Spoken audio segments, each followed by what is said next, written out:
नमस्कार. आवाज महाराष्ट्रामध्ये तुमचं सगळ्यांचं स्वागत. आज देश एकीकडे 72वा प्रजासत्ताक दिन साजरा करत असतानाच प्रजासत्ताकाचा अर्थ ज्या संविधानाला धरून आपण मानतो, ज्या दिवशी या देशाने 26 जानेवारी 1950ला प्रजासत्ताकाच्या माध्यमातून संविधान स्वीकारलं, त्याच दिवशी राजधानीमध्ये देशाची मान शर्मेने खाली जावी अशा प्रकारच्या घटना दिवसभर घडत राहिल्या, काही वेळापर्यंत घडत होत्या.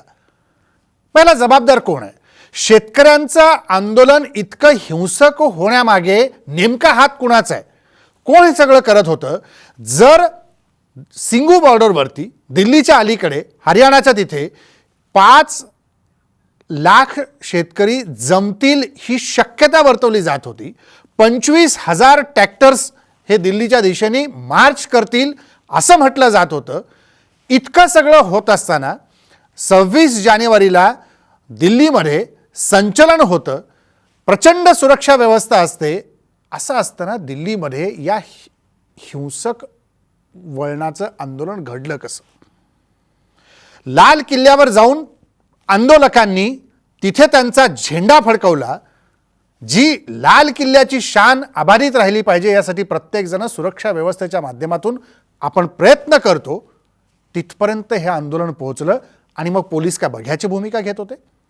सुरक्षा यंत्रणा याची तसूभरही कल्पना नव्हती की हे सगळं होऊ देईपर्यंत पाहत बसायचं असं काही ठरलं होतं की काय घडलं होतं नेमकं? याच सगळ्या प्रश्नाभोवती आपण चर्चा करणार आहोत की दिल्लीतले हे शेतकऱ्यांचं आंदोलन सरकारच्या हाताबाहेर केलं आहे का? हा आजचा आपला आवाज महाराष्ट्राचा प्रश्न असणार आहे. आपल्यासोबत काँग्रेसचे प्रवक्ते सचिन सावंत आहेत, सदाभाऊ खोत आहेत, रयत क्रांती संघटनेचे अध्यक्ष, माजी कृषी राज्यमंत्री महाराष्ट्राचे, पाशा पटेल आहेत, राज्याच्या कृषी मूल्य आयोगाचे ते माजी अध्यक्ष आहेत, आमदार आहेत आणि याच शेतकरी संघटनेच्या मुशीत तयार होऊन ते आता भाजपच्या गोटामध्ये दाखल झाले, दिल्लीमध्ये सध्या आहेत. त्यामुळे तिथल्या आंदोलनाची झळ कशी आहे ते आपल्याला समजून सांगतील. आपल्यासोबत येणार आहेत रविकांत तुपकर आणि अजित नवले देखील. मला सुरुवात पाशा पटेल तुमच्यापासून करायची आहे की हे आंदोलन सरकारच्या हाताबाहेर गेलंय हे आता स्पष्ट आहे, यावर काय म्हणणं आहे तुमचं?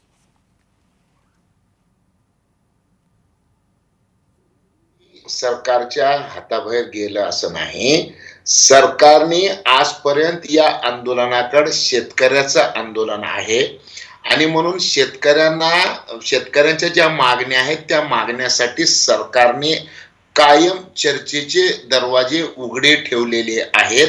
आपण बघत असाल की सुरुवातीला तर एक मागणी घेऊन हे सगळे शेतकरी दिल्लीच्या प्रवेशद्वारापाशी येऊन बसले. त्याच्यानंतर 4 मागण्या केल्या. 4 मागण्यापैकी 2 मागण्या केंद्र सरकारने मान्य करायचं ठरवलं. त्याच्यानंतर 3 कायद्याच्या संदर्भामध्ये 1.5 वर्ष हे कायदे सस्पेंड करायचे ठेवले.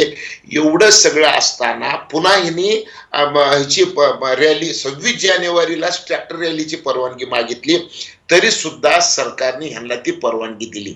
या सगळ्या गोष्टी कशासाठी होत्या? या सगळ्या गोष्टी सरकारच्या एवढ्यासाठी होत्या की चर्चेच्या माध्यमातून शेतकऱ्याचे प्रश्न सोडवावे म्हणून. एका बाजूला सरकार चर्चेला तयार आहे, सरकार शेतकऱ्याचे प्रश्न समजून घ्यायला तयार आहे, परंतु तिथं जे शेतकऱ्याच्या या सगळ्या आंदोलनामध्ये जी मंडळी जमा झालेली आहे ती काही एका विचाराची नाहीये. तिथे वेगवेगळ्या विचाराची मंडळी आहे. एक गट. पण आज जे घडलं ते चांगलं होतं का पाशाबाई? आज जे घडलं ते चांगलं होतं का? नाही, आज घडलेलं चांगलं अजिबात नाही ना. हे तर म्हणलं मी तुम्हाला, का तर तिथं जे नेते बसलेले आहेत त्या सगळ्या नेत्यांना माहित होतं की काही लोक आहे शेतकऱ्याच्या प्रश्नासाठी बसलेत, काही लोक शेतकऱ्याचा बुरखा पांघरून विध्वंस करायसाठी बसलेले आहेत. तुम्ही काहीही देतो म्हणलो तरी मला नकोय असं म्हणणाऱ्या मानसिकतेमध्ये लोक बसलेले आहेत. 60 दिवस जे मार्ग निघाला नाही त्याच्या मागचं एकच आहे की तुम्ही काहीही जरी म्हणलो तर ते ऐकायलाच तयार नाही. फक्त कायदे परत करा. अरे बाबा, सगळे कायदे परत करण्यापेक्षा या कायद्यामध्ये सुधारणा सुचवा ना. काय काय चुकीचं आहे ते सांगा ना. एवढं सगळं सरकार म्हणते तरी सुद्धा हे ऐकायला तयार नाही. सचिन सावंत मला तुम्हाला विचारायचं आहे की कायद्यात सूचना करा, बदल सुचवा असं पाशा पटेल म्हणतायत, पण मुळात जे हे कृषी कायदे 3 आता सरकारने अंमलात आणलेले आहेत त्याची कृती अजून होणं बाकी आहे. स्थगिती त्याला सुप्रीम कोर्टाने दिली. 2003 पासून मगाशी पत्रकार परिषदेत बोलताना शरद पवार असं म्हणाले की 2003 पासून या कायद्यांवरती चर्चा सुरू आहे आणि जेव्हा तुम्हाला हा कायदा आणायचाच होता तेव्हा तो कायदा संसदेच्या सिलेक्ट कमिटीकडे पाठवला का नाही? त्या कायद्याचा मसुदा, त्या विधेयकाचा मसुदा संसदेच्या सिलेक्ट कमिटी पुढे ठेवला का नाही? आणि आता म्हणतायत चर्चा करा आणि त्याच्यात सुधारणा काय ते सुचवा. असं आहे की म्हणजे आज जी हिंसा घडली त्याचं निश्चितपणे दुःख प्रत्येकाला आहे. लोकशाही मानणाऱ्या प्रत्येक व्यक्तीला अशा तऱ्हेची हिंसा मान्य नाही. परंतु त्याच पद्धतीचा जो अहंकार दुसऱ्या बाजूला मोदी सरकारचा दिसतो तोही लोकशाहीमध्ये मान्य नाही, तोही वर्जित असला पाहिजे. आणि हिंसाच म्हणायचं झालं तर दोन्ही बाजूने हिंसा झाले याचं कारण असं की आजच्या परिस्थितीमध्ये तुम्हाला जी हिंसा दिसते त्याचा ते इतक्या दिवसांपासूनचा जो साठलेला जो काही त्यांच्याबद्दलचा जो काही प्रेशर होतं ते बाहेर आला असावं. परंतु 160 लोकांच्या प्राणाची आहुती या आंदोलनामध्ये गेली त्यावेळेला सरकार काय करत होतं? ती सरकारी प्रवृत्त हिंसा नव्हती का? हा देखील प्रश्न त्या संदर्भामध्ये विचारावा लागेल. दुसरीकडे ज्या वेळेला अशा तऱ्हेचे कायदे आणले त्यावेळेला तुम्ही एक लक्षात घ्या, लोकशाहीमध्ये एक प्रक्रिया संपूर्णपणे ठरलेली आहे. जेव्हा ती प्रक्रिया म्हणजे पार्लमेंटरी डेमोक्रेसी आपण का म्हणतो? कारण सरकारकडे बहुमत असेल तर मग अध्यादेशावर देखील सरकार चालू शकतं ना. अध्यादेश लागू करा आणि त्या संदर्भामध्ये कायदा लागू करून टाकावा. पार्लमेंटकडे जाऊन तो पारित करण्याची प्रक्रिया का ठेवलेली आहे? विरोधी पक्षांची भूमिका त्यामध्ये असणं गरजेचं आहे. विरोधी पक्षांनी त्याच्यामध्ये सुधारणा सुचवल्या पाहिजे, त्याबद्दल समग्र चर्चा झाली पाहिजे आणि त्यासाठी हे पार्लमेंटचं व्यासपीठ आहे. तुम्ही ज्या पद्धतीनं हा कायदा आणला, लागू केला त्या पद्धतीनं लोकशाही चालत नाही. तुम्ही पूर्णपणे विरोधकांना बाजूला केलं, कुठलीही चर्चा केली नाही, सिलेक्ट कमिटीकडे पाठवला नाही.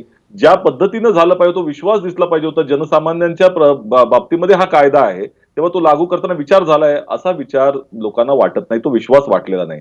आणि म्हणूनच या पद्धतीचा उद्रेक त्या दृष्टिकोनातून होतो. विरोधक ही संस्था विरोधकांचा जो आवाज असतो तो जनतेचा अशा विरोधाचा आवाज असतो, तो लोकांपर्यंत पोहोचणं आणि लोकांकडनं लोकांचा आवाज जो आहे तो सरकारपर्यंत पोहोचतोय अशा तऱ्हेची भावना लोकांपर्यंत झाली पाहिजे. म्हणूनच एकंदरच ही संसदीय प्रणाली तशा तऱ्हेने ठेवलेली आहे. तुम्ही विरोधकांना बाजूला करून टाकलं, मग आता जनता समोर आलेली आहे. आता तुम्हाला एकच गोष्ट लक्षात घेतली पाहिजे की हे सगळं जे घडलं त्याचं जबाबदारी ही सरकारची जबाबदारी आहे. कायदा सुव्यवस्था तुमच्या हातात आहे. तुम्हाला माहिती होतं तुमच्या इंटेलिजन्स मध्ये अशा तऱ्हेच्या काही प्रणाली आहेत, मग तुम्ही काय करत होतात? तुमच्या हातामध्ये बाहेर का गेलं याचं उत्तर सरकारला दिलं पाहिजे.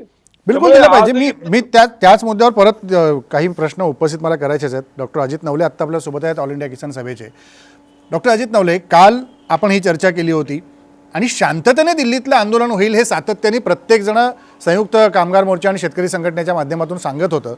मग हे झालं ह्याचं समर्थन कोणी करू शकणार नाही, ह्याचं समर्थन करणंही योग्य नाही. ज्या काही घटना दिल्लीमध्ये घडल्या त्याच्या, मग ही जी अप्रिय घटना घडवणारी मंडळी होती कोण, ही आली कुठून?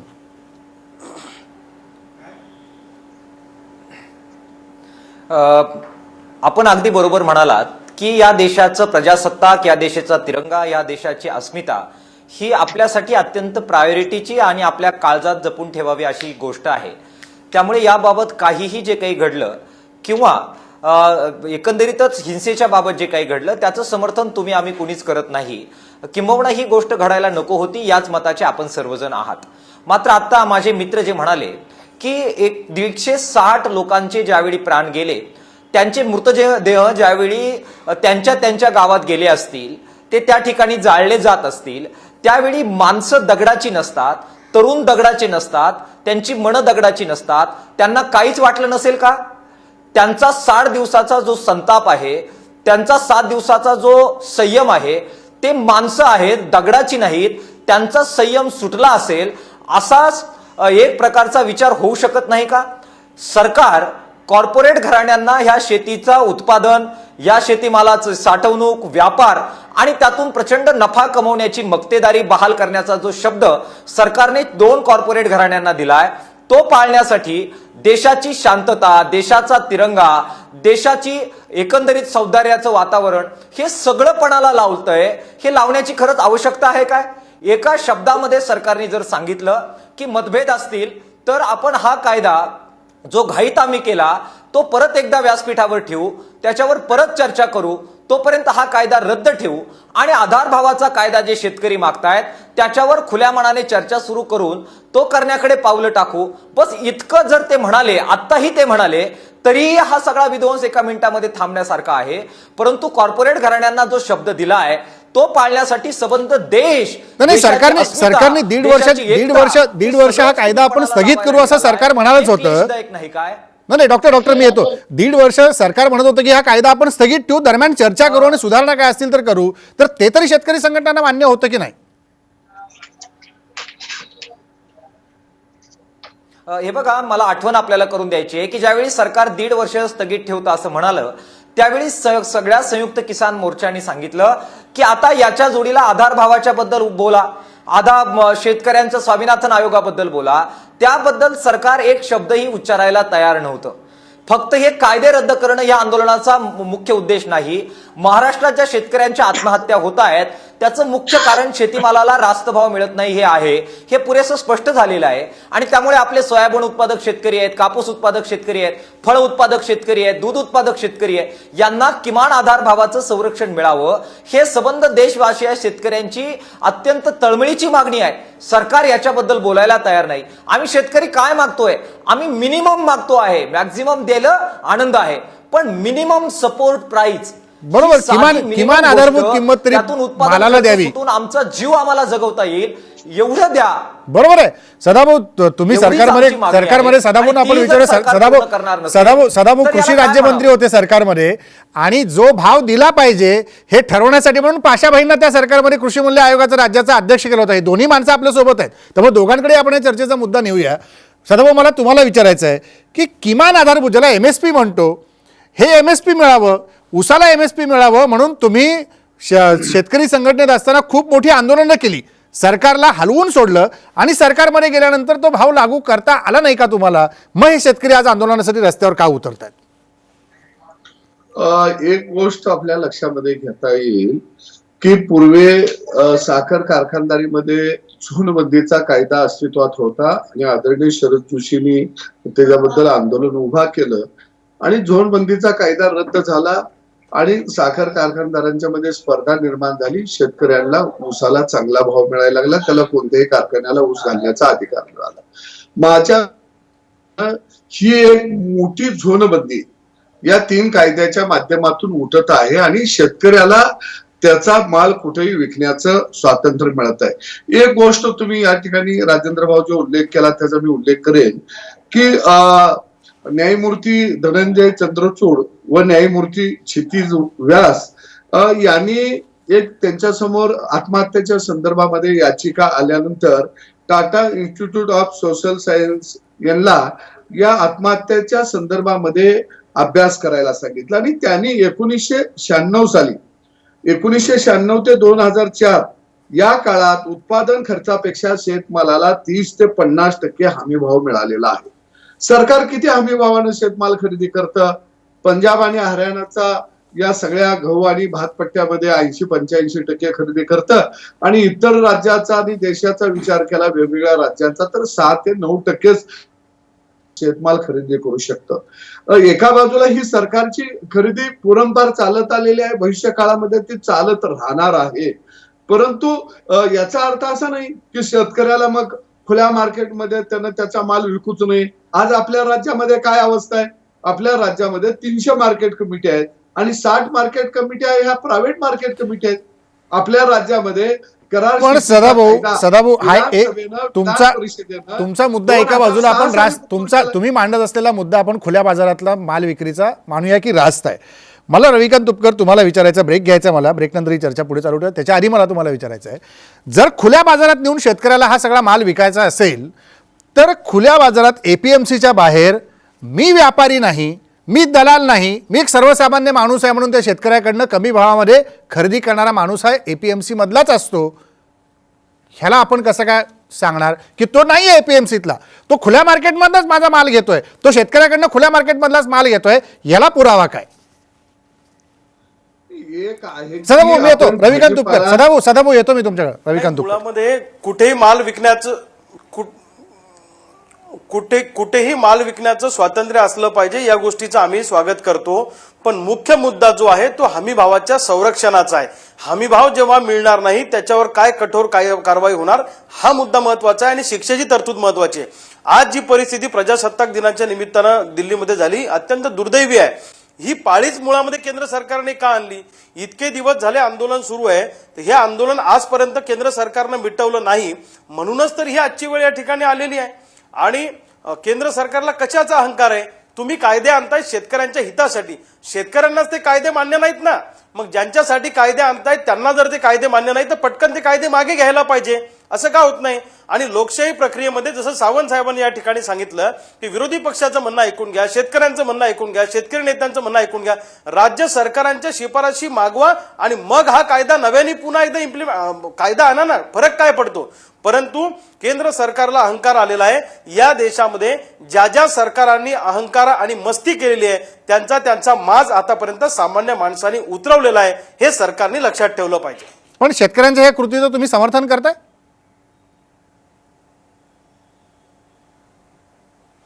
नाही, मुळामध्ये ही वेळ का आली हे काय आजच्या या घटनेकडे असं क्षणिक बघून चालणार नाही. या घटनेच्या पाठीमागे काही महिने काही वर्ष आपल्याला जावं लागेल की लाखोच्या संख्येनं शेतकरी अतिशय संयमानं त्या ठिकाणी बसलेला आहे, अतिशय शांततेने त्या ठिकाणी बसलेला आहे. 1.5-2 महिने झाले शेतकऱ्यांनी कायदा हातात घेतला नाही. मुळामध्ये शेतकऱ्यांनी कायदा हातात घ्यावा असंच सरकारला वाटतं. म्हणजे या आंदोलनामध्ये कुठेतरी हिंसा झाली पाहिजे, मग पॅरामिलिटरी घुसवायची आणि आंदोलन मोडून काढायचं, हा सरकारचा याच्या पाठीमागचा खऱ्या अर्थानं डाव आहे. परंतु शेतकऱ्यांनी अतिशय टॅक्टफुली संयमानं अहिंसेच्या मार्गाने हे आंदोलन चालू ठेवलं आणि आज मुद्दामून पोलिसांना अशा पद्धतीनं लाठीचार्ज करायला लावणं आणि शेतकऱ्यांना भडकवण्याचा प्रयत्न करणं, त्यांना उस्कवण्याचा प्रयत्न करणं सरकारकडून मुद्दामून होतो आहे असा आमचा स्पष्ट आरोप आहे. ठीक आहे, मला एक छोटासा ब्रेक घ्यायचा. मला ही चर्चा अशी चालू ठेवायची. एक छोटासा ब्रेक घ्यायचा. सगळ्या पाहुण्यांना मला वेगवेगळे प्रश्न विचारायचे आहेत. जो मुद्दा लाठीचार्जचा किंवा कायदा हातात घेण्याचा होता, काही दिवसापूर्वी साम टीव्हीवर अण्णा हजारेंची आम्ही मुलाखत दाखवली. त्यात हाच प्रश्न अण्णा हजारेंना आम्ही विचारला होता. अण्णांनी त्याला दिलेलं उत्तर असं होतं की जेव्हा शेतकरी या आंदोलनाच्या शांततापूर्ण मार्गाने जात असताना कायदा हातात घेतील तेव्हा सरकार हे आंदोलन मोडून काढेल. त्याचंच आज इथं प्रत्यंतर दिसतंय का? कायदा हातात घेण्यापेक्षा कालपर्यंत शेतकरी संघटना सगळ्या म्हणत होते की आम्ही शांततेने चाललो आहे. जितक्या शेतकरी संघटना दिल्लीमध्ये आंदोलन करतायत ते आजही या क्षणापर्यंत म्हणतायत की यातला कुणीही आमच्यापैकी नाही, आमचं आंदोलन शांततापूर्ण मार्गाने चाललं आहे. मग हे घटक आले कुठून? हे कशासाठी आले? कुणी आणले? आणि मगाशी शरद पवारांनी जो उल्लेख केला की सरकारने पंजाबला पुन्हा अस्थिर करण्याचा प्रयत्न करू नये, हे पातक करण्याचं काम केंद्रातल्या मोदी सरकारने करू नये, या मुद्द्यावर चर्चा ब्रेकनंतर करूया.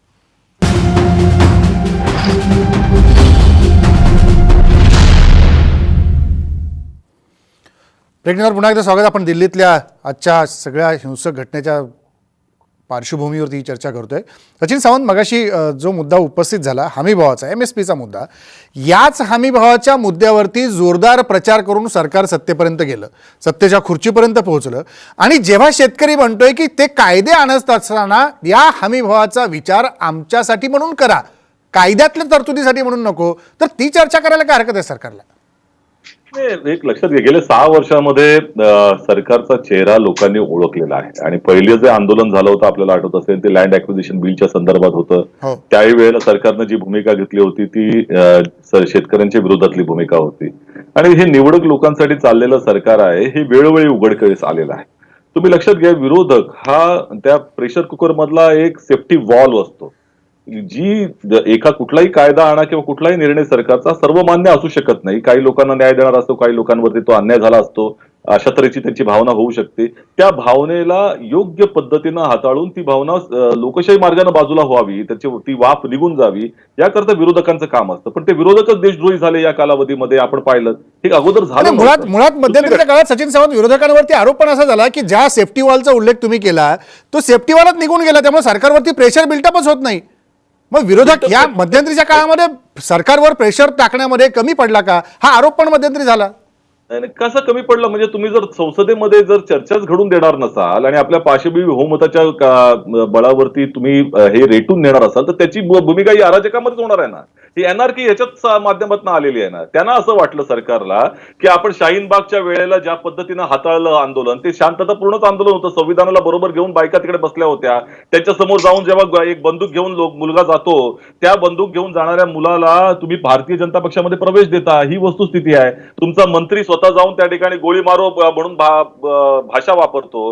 ही भाषा कशामुळे झाली हे या अहंकारामधनं झाले आणि त्यावेळेला अशा तऱ्हेचे आंदोलन आम्ही मोडीत काढू शकतो, 370 कलम लागू करून काश्मीरला पूर्णपणे दाबून ठेवू शकतो, आमचं काहीच होऊ शकत नाही.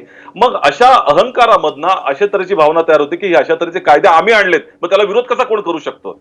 म्हणूनच या पद्धतीनं जर तुम्ही पाहिलात तर लोकशाहीमध्ये अशा तऱ्हेनं चालत नाही. आज ही मोदीशाही नाहीये, तुम्ही लक्षात घ्या, प्रजातंत्र आहे, मोदी तंत्र नाहीये, ह्याची जाणीव आता सरकारला होत असेल. वस्तुतः आम्हाला एवढंच म्हणणं आहे की 160 लोक गेली ना, त्यामध्ये तुम्हाला जागृती येतं कामा नये. आता तुम्हीच जे सांगितलं की त्यांच्याबरोबर चर्चा पाशाबाई मगाशी म्हणाले की आम्ही चर्चा करायला तयार आहोत, शेतकऱ्यांनी चर्चेला यावं. राजेंद्रजी, 90% ज्या सुधारणा तुम्ही मान्य केल्या त्याच्यामध्ये याचा अर्थ तो कायदा दोषपूर्ण होता हे तुम्हीच मान्य केलंय. त्या कायद्यामध्ये राहिलं काय? दुसरीकडे तुम्ही आम्ही 18 महिने स्थगित करतो, अरे एक शब्द पाहिजे होता की आम्ही हा कायदा पूर्णपणे मागे घेतलेला आहे. हे गोष्ट इथपर्यंत पोहोचलीच नसती ना, मग तो का घेतला जात नाही? तो कारण पाशाबाई उत्तर द्या. एकच मिनिट राजेंद्र, एकच सांगतो. मला एक गोष्ट सांगा, 11 वेळा चर्चा झाली, तुम्ही त्या पद्धतीनं मन की बात मध्ये त्या कायद्याचं समर्थन करत राहिला. तुम्ही मागे नाही आला तिकडे, तिथं पंतप्रधान नरेंद्र मोदी त्या कायद्याचं समर्थन करत होते. दुसरीकडे तुमचेच मंत्री, तुमचेच भारतीय जनता पक्षाचे नेते या शेतकऱ्यांना खलिस्तानी म्हणून झाले, पाकिस्तानी म्हणून झाले, सर्व पद्धतीच्या उपाध्या देऊन झाले, देशद्रोही म्हणून झाले. म्हणजे एकीकडे चितवण्याचं काम तुमचेच लोक करत होते, तुम्ही ते शांततेने पण हाताळलं होतं का? ठीक आहे, आपण उत्तर घेऊ. पाशा पाटील उत्तर द्या. स्वतः का उतरले नाहीत, मोदीजी स्वतः का बोलले नाहीत? ठीक आहे, पाशा पाटील उत्तर द्या. एक गोष्ट लक्षात घ्या की गेल्या 55 वर्षामध्ये कृषी पणनमध्ये कुठलंही बदल झालेला नाही कायद्यामध्ये. आणि मग शेतकऱ्याच्या एवढ्या जे 4-4.5 लाख आत्महत्या झाल्या, त्या आत्महत्येचं कारण ही सगळे कायदे आहेत असं ज्यावेळेस सिद्ध होतंय, तर मग आता नवीन कायदे आणले पाहिजे. आणि मग मागच्या कायद्यानं जर शेतकऱ्याच्या आत्महत्या झालेल्या आहेत आणि त्या आपण रोखू शकत नाही, तर मग नवीन कायदे आणलं पाहिजे. आणि मग जर समजा ते नवीन कायदे आणून त्याचा परिणाम दिसायच्या आधी ते तुम्ही परत घ्या असं जर म्हणत असाल, तर बाबा एवढ्या आत्महत्या का झाल्या, एवढे चांगले हे कायदे रद्द करायचे म्हणजे जुने कायदे आणायचे का? मग जुन्या कायद्यामध्ये किती आत्महत्या झाल्या आपण डोळ्याने बघितलेलं आहे ना. आणि म्हणून हे सगळं मागचं जे कायदे आहेत त्या हे काही एका दिवसामध्ये कायदा आलेला नाही. गेल्या 20 वर्षात केंद्रामध्ये जे सरकार सत्तेत आले त्या सगळ्या सरकारामध्ये पाशाबाई, एक साधा प्रश्न, मला ब्रेक घ्यायचा आहे. एक साधा प्रश्न, ठीक आहे, 20 वर्षापासून हे कायदे आलेले नाहीत, मला एक उत्तर द्या, ब्रेक घ्यायचं आहे. की 20 वर्षापासून जर याची चर्चा चालू असेल, 2003 पासून चर्चा चालू असेल, जर कायदा आणायचा आहे तुम्हाला संसदेत, तर संसदेच्या सिलेक्ट कमिटी पुढे मसुदा चर्चेसाठी का नाही ठेवला तुम्ही? मग सर्व पक्षामध्ये चर्चा व्हायला पाहिजे होती ना. एक काम करा तुम्ही, हे कायदा आणायच्या आधी देशातल्या 7 राज्याच्या मुख्यमंत्र्याची कमिटी तयार करून त्या कमिटीमध्ये माझा प्रश्न संसदेच्या सिलेक्ट कमिटीचा आहे. प्रस्ताव मुख्यमंत्री प्रत्येक राज्याचे आपले आपले देतील, संसदेच्या सिलेक्ट कमिटी पुढे मसुदा चर्चेसाठी ठेवला की नाही, एवढंच उत्तर पाहिजे. माझं फक्त 1 मिनिट ऐकून तर घ्या. आज पंजाबमध्ये जे विरोध सुरू आहे ना, ते पंजाबचे मुख्यमंत्री सुद्धा या कमिटीचे सदस्य होते. सांगायचा अर्थ असा आहे की सगळ्या पक्षाच्या म्हणजे 7 राज्यातल्या सगळ्या पक्षाच्या मुख्यमंत्र्यांना एकत्र आणून ही या कमिटीची चर्चा केलेली आहे. हो, आणि त्याच्यामध्ये एकमत झालेलं आहे. मुख्यमंत्र्यांच्या शिफारसी म्हणजे संसदेच्या सिलेक्ट कमिटीने मांडलेल्या शिफारसी होत नाहीत. अजित नवले, ब्रेक घ्यायचं, मला छोटंसं उत्तर द्या. पाशाभाई च्या वयाबद्दल आदर, पण ते काय बोलतायत मला कळत नाही. ते म्हणतायत की पणन कायद्यामध्ये आतापर्यंत बदलच झाला नाही. नेटवर सर्च करा पाशाभाई, अनेक वेळा अमेंडमेंट झाल्यात. पाशाभाई म्हणतायत की मग जुने कायदे आणायचे का? अरे आम्ही म्हणतोय आधार भावाचा नवा कायदा आणा. नवा कायदा आणण्यासाठी आमचा आग्रह आहे. पाशाभाई आता असं म्हणतायत की सिलेक्ट त्या मुख्यमंत्र्यांची कमिटी या मसुद्यावर चर्चा करण्यासाठी झाली. साफ खोटं बोलताय. मसुदा तयार झालाच नव्हता. ह्या 7 मंत्र्यांची जी कमिटी झाली ती कमिटी ही त्याच्या अगोदर झालेली कमिटी आहे. हा जो मसुदा आहे हा कोणत्याही समिती समोर आणलेला नाही. पाशाभाई, तुमच्या वयाचा आदर आहे हो, परंतु तुम्ही अशा पद्धतीने चुकीची माहिती नका देऊ. हे फार मोठं पाप तुम्ही करताय. कृपा करून परिस्थिती समजून घ्या. बोला. तुमचं आयुष्य पापात गेले, तुम्ही नका सांगू दुसऱ्याला काहीतरी गोष्टी. एक मिनिट लक्षात घ्या, मी काय तुम्ही पाप करताय. पाशाबाई तुम्ही सांगू नका काय पाप केलं आम्ही जरा सांगा काय पाप केलं आम्ही जरा. तुमच्या वयाचा आदर करायचा आणि तुम्ही खोटं बोलायचं आणि आम्ही ऐकून घ्यायचं. पाशाबाई काय कोणता बदल केलाय कायद्यामध्ये तुम्ही सांगा मला. तुम्ही पापाचं बोलू नका पाशाबाई. तुम्ही जी सुपारी घेतली ना पिपाणी वाजवायची ती बंद करा. तुम्ही काय काय बोललेले सगळं तुम्ही पिपाणी घेतली ना भाजपची वाजवायची ती बंद करा सुपारी. काम करा. आमच्या तुम्ही सुपारी बंद करा जरा ही. ऐकून घ्या जरा. एक मिनिट लक्षात घ्या.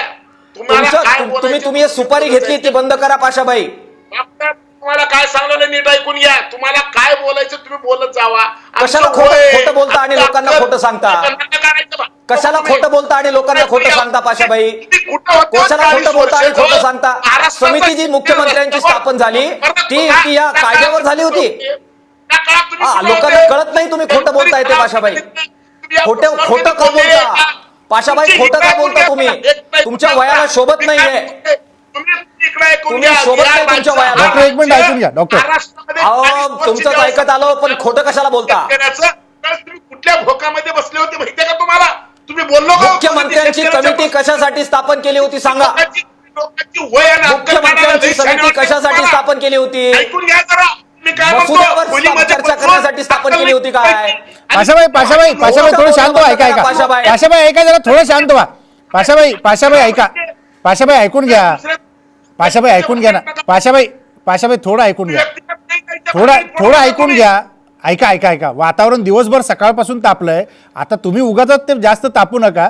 याच्यात थोडंसं ऐकून घ्या. चर्चा पुढे न्यायची आहे आणि ही चर्चा पुढे नेत असताना काही मुद्दे संयमाने ऐकावे लागतात. हे संयम आपण ठेवला तर हे मुद्दे पुढे निघतील. तुम्ही त्याच शेतकरी संघटनेच्या मुशीतनं तयार होऊन भाजपमध्ये गेलात. आज तुम्ही काहीतरी त्या शेतकरी संघटनेमध्ये शिकलेल्या 4 गोष्टी तुमच्या नेत्यांना समजावून सांगण्याची गरज आहे. म्हणजे हे काही पुढे वाढणार नाही. एवढं जरी झालं तरी मुद्दे सुटतील. पाशाबाई एक छोटासा ब्रेक घेतो. सदाभाऊंचं उत्तर मला घ्यायचं आहे. ब्रेक नंतर परत भेटू.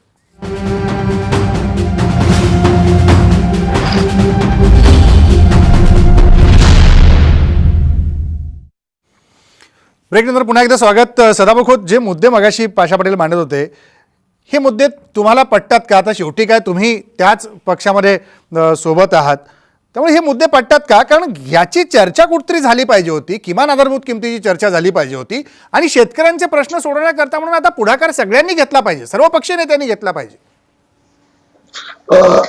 राजेंद्रजी एक मी निदर्शनाला आणून गोष्ट देऊ इच्छितो.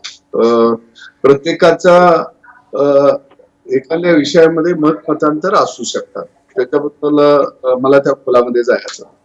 पण 2090 नंतर या देशामध्ये पी.व्ही. नरसिंहराव जे यांच्या अध्यक्षतेखाली जे सरकार मध्ये आलं त्याची खुल्या अर्थव्यवस्थेची कास बरोबर.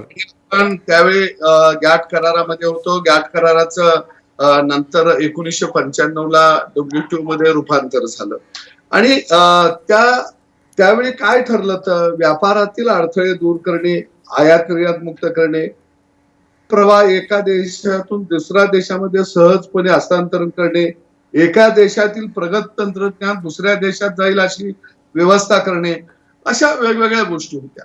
पण याचा लाभ, याचा फायदा मात्र शेती क्षेत्राला अजिबात झाला नाही किंवा खुल्या अर्थव्यवस्थेचं वारं शेती क्षेत्रामध्ये येऊ दिलं नाही.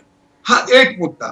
दुसरा मुद्दा इथं वारंवार चर्चेला जो येत आहे की आधारभूत किमतीनं सरकार शेतमाल खरेदी करणार का. ठीक आहे, आता चर्चेच्या फेऱ्या होत असताना सरकार आधारभूत किमतीनं आम्ही शेतमाल खरेदी करू याबद्दल सकारात्मक होतं. एक पाऊल पुढे आलं. हा एक भाग झाला. परंतु मला एक प्रश्न पडलेला आहे. आधारभूत किमतीनं सरकार शेतमाल खरेदी करणार नाही तर यापूर्वी 50 वर्ष मग आपण कोणत्या कायद्याच्या आधारे शेतमाल आधारभूत किमतीनं खरेदी करत होतो. जर पूर्वी कायदाच नसतो तर यापूर्वी या प्रश्नाच्या संबंधामध्ये आंदोलन या देशामध्ये का उभा राहू शकलं नाही. हा एक महत्वाचा प्रश्न आहे. दुसरा एक महत्वाचा प्रश्न जो आहे तो करार शेतीचा. मी मगाशी म्हटलं की 2006 पासून आपण करार शेती चा कायदा अंमलात आणलेला आहे. मग करार शेतीमुळं अमक्या एका शेतकऱ्याची जमीन अमक्या एका कंपनीनं लाटली किंवा ती कंपनी घेऊन गेली असं मात्र आतापर्यंत कुठेही घडू शकलं नाही. चौथा मुद्दा महत्वाचा आहे की या राज्यामध्ये आपण भाजीपाला नियमनमुक्तीचा निर्णय यापूर्वीच घेतला. त्याचा कोणताही दुष्परिणाम आजही आपल्याला दिसून आला नाही. मग आता काय होणार आहे यातून आता कडधान्य नियमनमुक्त होणार आहे. आणि ही मागणी राज्यातल्या अनेक संघटनेची होती, विशेषतः शरद जोशींच्या संघटनेची पूर्वी ही मागणी होती. आजही शरद जोशींच्या संघटनेची ही मागणी आहे. नाही, आणि शरद जोशी या असताना पण कायद्याला- संसदेत त्यांनी मुद्दा मांडला होता उदारीकरणाचा. शरद जोशींनी संसदेत असताना उदारीकरणाचा मुद्दा मांडलाच होता की. हा? शरद जोशींनी संसदेत राज्यसभेवर खासदार असताना उदारीकरणाचा मुद्दा मांडलाच होता की. निश्चितपणाने मांडला होता. दुसरा एक मुद्दा आहे की आजही त्या संघटनेचा पाठिंबा आहे. आमचा विरोध नाही. आम्ही स्पर्धेला घाबरत नाही.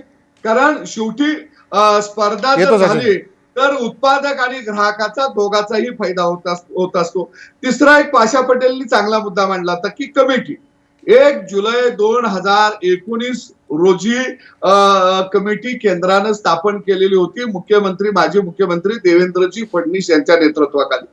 त्याच्यामध्ये 6 मुख्यमंत्र्यांचा समावेश होता. मगाशी त्याच्यावर सदाभाऊ एक साधा प्रश्न आहे का? साधा प्रश्न. पण- त्या कमिटीबद्दलचा एक साधा प्रश्न. तुम्ही मंत्री होता राज्याचे, तुम्ही विधिमंडळाचं कामकाज सगळं बघितलेलं आहे. विधिमंडळ कामकाज समितीच्या सदस्याच्या बरोबर तुम्ही बसलात. एखादा विधेयकाचा मसुदा विधिमंडळाच्या पटलावर ठेवायचा असेल तर तुम्ही विधिमंडळातल्या निवड समितीने केलेल्या शिफारसींचा विचार करून तो मसुदा पुनर्गठित करता की बाहेरून दिलेल्या सदस्यांनी सांगितलं म्हणून तो मसुदा बदलायचा आहे मग करता? साधा उत्तर द्या मला. राजेंद्रजी, मी भाजीपाला नियमनमुक्तीचा ज्यावेळी निर्णय घेतला त्यावेळी अशीच आम्ही राज्यामध्ये कमिटी गठीत केलेली होती आणि त्याच्या चर्चेच्या फेऱ्या झाल्या आणि ती कमिटीचा सहारा ऐकून घेऊन शेतकऱ्यांच्या वेगवेगळ्या संघटनेची मागणी लक्षात घेऊन मग आम्ही भाजीपाला नियमनमुक्तीचा निर्णय घेतला आणि ते विधेयक आम्ही सभागृहामध्ये आणलं. बरोबर आहे. तीच मग विधेयक पद्धत- सभागृहात जाण्यापूर्वी तुम्ही ते निवड समिती पुढे ठेवलं की नाही ठेवलं? ठेवायला पाहिजे की नाही पाहिजे? गेली अनेक वर्ष लायसन परमिट राज खतम व्हावं, सरकारचा शेतीतला हस्तक्षेप कमी व्हावा अशी आंदोलन रविकांत तुपकर. केली. रविकांत आणि तुपकर. आज किसान नाही राजेंद्रजी, किसान भूमिपुत्र आंदोलनात अमर हबीब सदाभाऊ तुमच्या या मुद्द्यावर दोघा तिघांना उत्तर द्यायचं. दोघा तिघांचे हात वर येत आहेत तुमच्या मुद्द्यावर. थांबा, मी येतो तुमच्याकडे. सदाभाऊ येतो. रविकांत तुपकर, अजित नवरे आणि सचिन सावंत. थोडक्यात. अनेक लोकांनी टिकेटच्या संघटनेने हे जो पहिल्यांदा ठीक आहे येतो सदाभाऊ. रविकांत तुपकर. शरद नियमनमुक्तीला आमचा कधीच विरोध नाही. शरद जोशी साहेबांनी खुल्या अर्थव्यवस्थेचं समर्थन करत असताना हमीभाव काढून घ्या असं कधीही म्हटलं नाही. इथं ऊसाची झोनबंदी उठवण्यासंदर्भातला विषय या ठिकाणी वक्त्यांनी काढला. त्यांना मी सांगू इच्छितो की ऊसाला जसा FRP आहे, प्रायव्हेट कारखान्यांना सुद्धा FRP बंधनकारक आहे. तशाच पद्धतीनं FRP सारखाच कायदा हा शेतीमालाला झाला पाहिजे ही आमची मागणी आहे. आणि पहिला हमीभावाचा कायदाही कमकुवत होता तर त्या हमीभावाच्या कायद्याला कठोर शिक्षेची तरतूद झाली पाहिजे आमचं म्हणणं आहे. आणि कॉन्ट्रॅक्ट फार्मिंग सक्सेस झाला असा उल्लेख या ठिकाणी वक्त्यांनी केला. त्यांना मी सांगू इच्छितो की कॉन्ट्रॅक्ट फार्मिंग बद्दल हजारो शेतकऱ्यांच्या तक्रारी या महाराष्ट्रामध्ये आहेत. हजारो तक्रारी आहेत. म्हणून ही असे दिशाभूल करणारी स्टेटमेंट करणं, पायाभूत सुविधा न देता शेतकऱ्यांना स्पर्धेमध्ये उतरवताच कसं, गॅट कराराचा या ठिकाणी उल्लेख झाला, डंकेलचा उल्लेख होतो. मग जोपर्यंत तुम्ही वीज देत नाही पूर्ण वेळ, तुम्ही पाणी देणार नाही, तुम्ही नवं तंत्रज्ञान आमच्यापर्यंत येऊ देणार नाही, बाजारपेठ आम्हाला उपलब्ध करून देणार नाही आणि थेट तुम्ही आम्हाला स्पर्धेमध्ये उतरवणार. अपंग माणसाला मॅरेथॉनच्या धावण्याच्या स्पर्धेमध्ये उतरवण्यासारखा हा प्रकार आहे. पायाभूत सुविधा द्या, शेतकऱ्याला सक्षम करा आणि मग कुणाच्याही स्पर्धेमध्ये आम्ही उतरतो ना, हे आमचं म्हणणं आहे. मुळामध्ये केंद्र सरकारनं अहंकार बाजूला ठेवला पाहिजे आणि तातडीनं शेतकऱ्यांच्या प्रश्नावर तोडगा काढला पाहिजे. जर तोडगा काढला नाही तर उद्या 15 ऑगस्ट येणार आहे, स्वातंत्र्य दिवस. पुन्हा त्या दिवशी मार्च काढल्यावर म्हणणार की हे बरोबर नाही झालं, स्वातंत्र्य दिवस आहे आपल्या देशाचा, हा मार्च कसा काय काढला. मुळामध्ये त्या दिवशी मार्च काढायची वेळच येऊ देऊ नका असं केंद्र सरकारला आमचं सांगणं. ठीक आहे. डॉक्टर नवले, सदाभाऊंच्या मुद्द्यावर कॉन्ट्रॅक्ट फार्मिंगचा मुद्दा जो सदाभाऊंनी मांडला तो त्यांनी ही गोष्ट मान्य केली त्याबद्दल त्यांचं अभिनंदन की ही मुख्यमंत्र्यांची जी समिती आहे ती 2019 साली स्थापन झालेली होती. हा कायद्याचा ड्राफ्ट तोपर्यंत तयार झालेला नव्हता, त्यामुळे ह्या कायद्याचा ड्राफ्ट त्या समितीच्या समोर चर्चा झाली. हा पाशाबाईंचा जो मुद्दा आहे तो सदाभाऊंनी खोडून काढला, त्याबद्दल त्यांच्या दोघांचंही मी आभार. मुद्दा आहे आधार भावाचं संरक्षण देणारा कायदा. त्या पाशाबाई घ्या, कायद्याच्या सांभाळून तुम्ही बद्दल आता. सरकार वारंवार सांगतंय की आम्ही आधार भाव सुरू ठेवणार आहोत. सरकार सांगतंय की आम्ही आधारभाव देत आहोत. मग कायदा करा, ही साधी मागणी आहे. तुम्ही जर देत आहात, आधारभाव द्यायला तुमचा विरोध नाहीये, तर त्याला कायद्याचं स्वरूप द्यायला तुम्ही का घाबरता आहात? कारण तुम्ही आधारभाव देत नाही आहात, फक्त दिशाभूल करताय आणि म्हणून तुम्ही आधारभावाचा कायदा करत नाहीये. हा मुद्दा कृपा करून आपण समजून घेतला पाहिजे. आणि अंतिमतः शेतकरी सुखी करणं हा आपल्या सर्वांचा जर प्रश्न असेल, तर मग मागचे कायदे जर चांगले होते का? आमचा त्याला विरोधच आहे. ते कायदे चांगले नव्हते म्हणूनच शेतकऱ्यांच्या आत्महत्या झाल्या. उदारीकरणाचं, खाजगीकरणाचं धोरण आणत असताना, शेतकरी सक्षम नसताना त्याला खुल्या बाजाराच्या स्पर्धेला लावलं. त्यामुळे हे प्रचंड दुर्दैवी आत्महत्यांचं पीक आलं. ते जर रोखायचं असेल तर शेतकऱ्यांना आधारभावाचं संरक्षण देणारा कायदा हवा, हेच तर ह्या आंदोलनाची मागणी आहे. सरकारने तो आणावा, विषय खतम. शेतकरी सुखी होईल आणि तुम्हालाही चांगलं राज्य करता येईल. परंतु आपण कावळ्याचं वर्णन करायला सांगितलं की मग पोपटावर बोलायचं, पोपटाचं वर्णन करायला लागलं की सांगितलं की मी चिमणीवर बोलायचं आणि आपल्या पदाचा, आपल्या ज्येष्ठत्वाचा अशा प्रकारे फायदा घ्यायचा. मला असं वाटतं हे बरं नाही. शेतकऱ्याची पोरं शिकलीत, त्यांना आता कळू लागलेलं आहे आणि त्यामुळे हे वड्याचं तेल वांग्यावर काढणं सन्माननीय सदस्यांनी बंद करावं, अशी माझी त्यांना नम्र विनंती आहे. सदाभाऊ,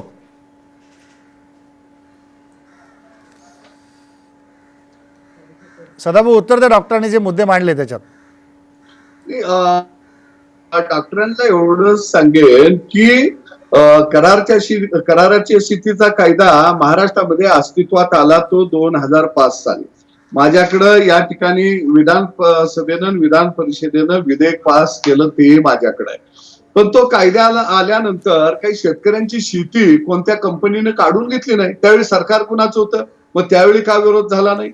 दुसऱ्या बाजूला या कायद्यांच्या माध्यमातून जर बाजारपेठेचं मला स्वातंत्र्य मिळणार असेल तर भांडवल गुंतवणूक स्वातंत्र्य बाजारपेठेला मिळाल्यानंतरच येणार आहे.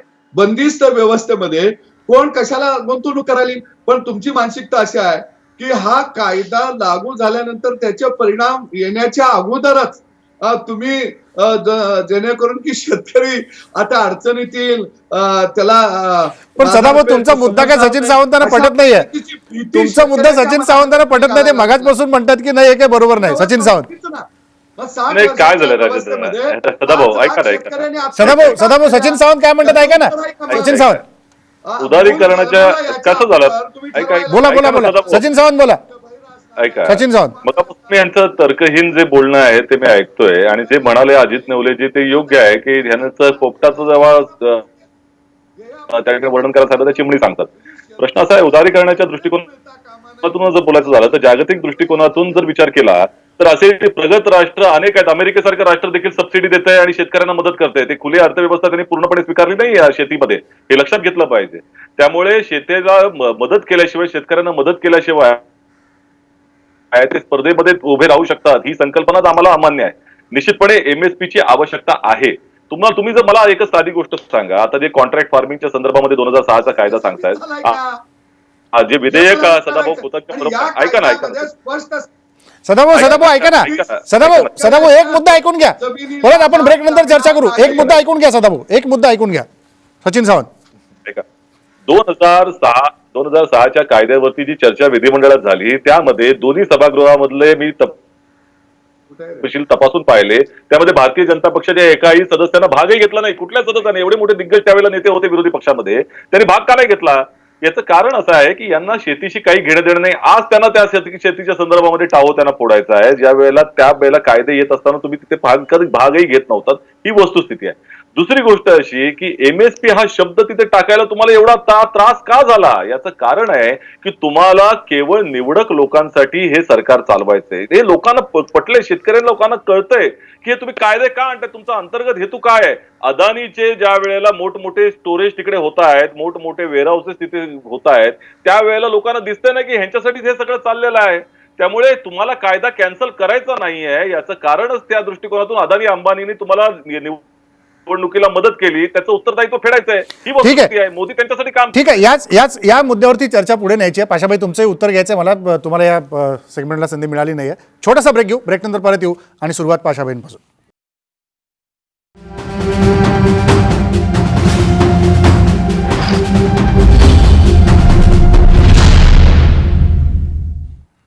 ब्रेकनंतर पुन्हा एकदा स्वागत. पाशाभाई, मगाचपासून तुम्हाला काही मुद्दा मांडायचा होता, पण आता एक प्रश्न मला शेवटी इथं तुम्हाला विचारायचा आहे, हे सोडवायचं कसं?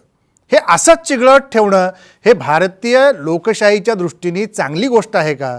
भारताच्या लोकशाहीला जगामध्ये एक प्रमाण लोकशाही म्हणून मानलं जातं, एक आदर्श लोकशाही म्हणून मानलं जातं, आणि त्या लोकशाही मानणाऱ्या देशामध्ये आपण त्याचे पाईक आहोत असं म्हणायचं आणि शेतकऱ्यांना अशा प्रकारे देशोधडी लावायचं, हे शोभणारं आहे का? हे थांबवायचं कसं? मार्ग काढायचा कसं? राजेंद्रजी, मी आधी फक्त तुमच्या पहिल्याच्या प्रश्नाचं उत्तर देतो की तुम्ही शेतकरी संघटनेच्या मुशीतून आलेली कार्यकर्ते, तुम्ही भाजपमध्ये आहे, तुम्ही हे प्रश्न सोडून घ्यायला पाहिजे अशा संदर्भातलं तुम्ही मला आधी विचारला होता. त्याचं उत्तर मी एकच देतो की 2 वर्ष मी कृषी मूल्य आयोगाचा अध्यक्ष असताना काय केलं हे आता काही नवीन सांगायची गरज नाही. राज्याचा अध्यक्ष पण देशाची धोरणं बदलून घेतले, त्याच्यामुळे माझा इतिहास सांगायची मला गरज पडणार नाही. नंबर 1. नंबर 2, मी काय सांगितलं तुम्हाला की आता हे जे 3 कायदे आलेले आहेत, त्या 3 कायदे कशा कशा चर्चेतून आलेले आहेत, हे मुख्यमंत्र्यांची जी कमिटी होती ना, त्या कमिटीमध्ये सुद्धा या विषयावर चर्चा झालेली आहे. तो सांगायचा अर्थ असा की ही 1 दिवसामध्ये नाही, खूप ठिकाणी ह्याची चर्चा करून हा मसुदा तयार झालेला आहे असं मला सांगायचं होतं. नंबर 1. आणि आता तुम्ही जे डायरेक्ट प्रश्न जे विचारताय ना, तर मी तुम्हाला एकच गोष्ट सांगतो, हा तेढा जर सुटायचा असेल ना, तर फक्त MSP ह्या एका गोष्टीतूनच हा तेढा सुटू शकतो, अन्यथा हा तेढा सुटू शकत नाही. माझ्या माहितीप्रमाणे मी इथं दिल्लीमध्ये, मी पण इथं 8 दिवसापासून या सगळ्या गोष्टी मी बघतोय. या आंदोलनामध्ये सुद्धा काही सगळे काही एका मुशीतून तयार झालेले नेते नाहीत, 3 तिरपट नेते आहेत. हे सगळे जर एका मताचे जर असते का नाही, हा प्रश्न आतापर्यंत मार्गी लागला असता. मी तुम्हाला अंतस्थ गोष्ट सांगतो. नंबर 1, आता माझं वय लय झाले म्हणून मला ते माहित होत नाही असं जर नवलीचं पुन्हा जर म्हणणं असेल का, तर डायरेक्ट त्यांनी मुद्दा सोडला वयाचा, तुमचा वयाचा मुद्दा सोडून दिला. ऐका पाशाभाई, वयाचा मुद्दा सोडून दिला त्यांनी, तुमच्या वयाचा मुद्दा सोडून दिलाय. आपण मुद्द्यावरच येऊ ना परत. राजेंद्रजी, तुम्ही मला एक जे प्रश्न विचारला, तो प्रश्नाचं मी उत्तर एवढं एका ओळीत देतो की हा प्रश्न सुटायचा असेल तर MSP या विषयाशी संबंधित याच्या गोल हा सगळा विषय फिरणार आहे. परंतु तिथं बसणारे जे नेते आहेत ना, ते सगळे एक मताचे नाहीत, वेगवेगळ्या मताचे आहेत. काही नेते असे आहेत, पालत्या घागरीवर पाणी, तुम्ही काही जरी बोलू तर ते नाहीच म्हणणार आहे. अशी तिथं कोंडी असल्यामुळं हा प्रश्न तिथं सुटत नाही. वरना जर समजा सगळे शेतकरी हिताचे नेते जर तिथं बसले असते ना, तर 100% हा प्रश्न आजपर्यंत सुटला असता असं माझं म्हणणं आहे.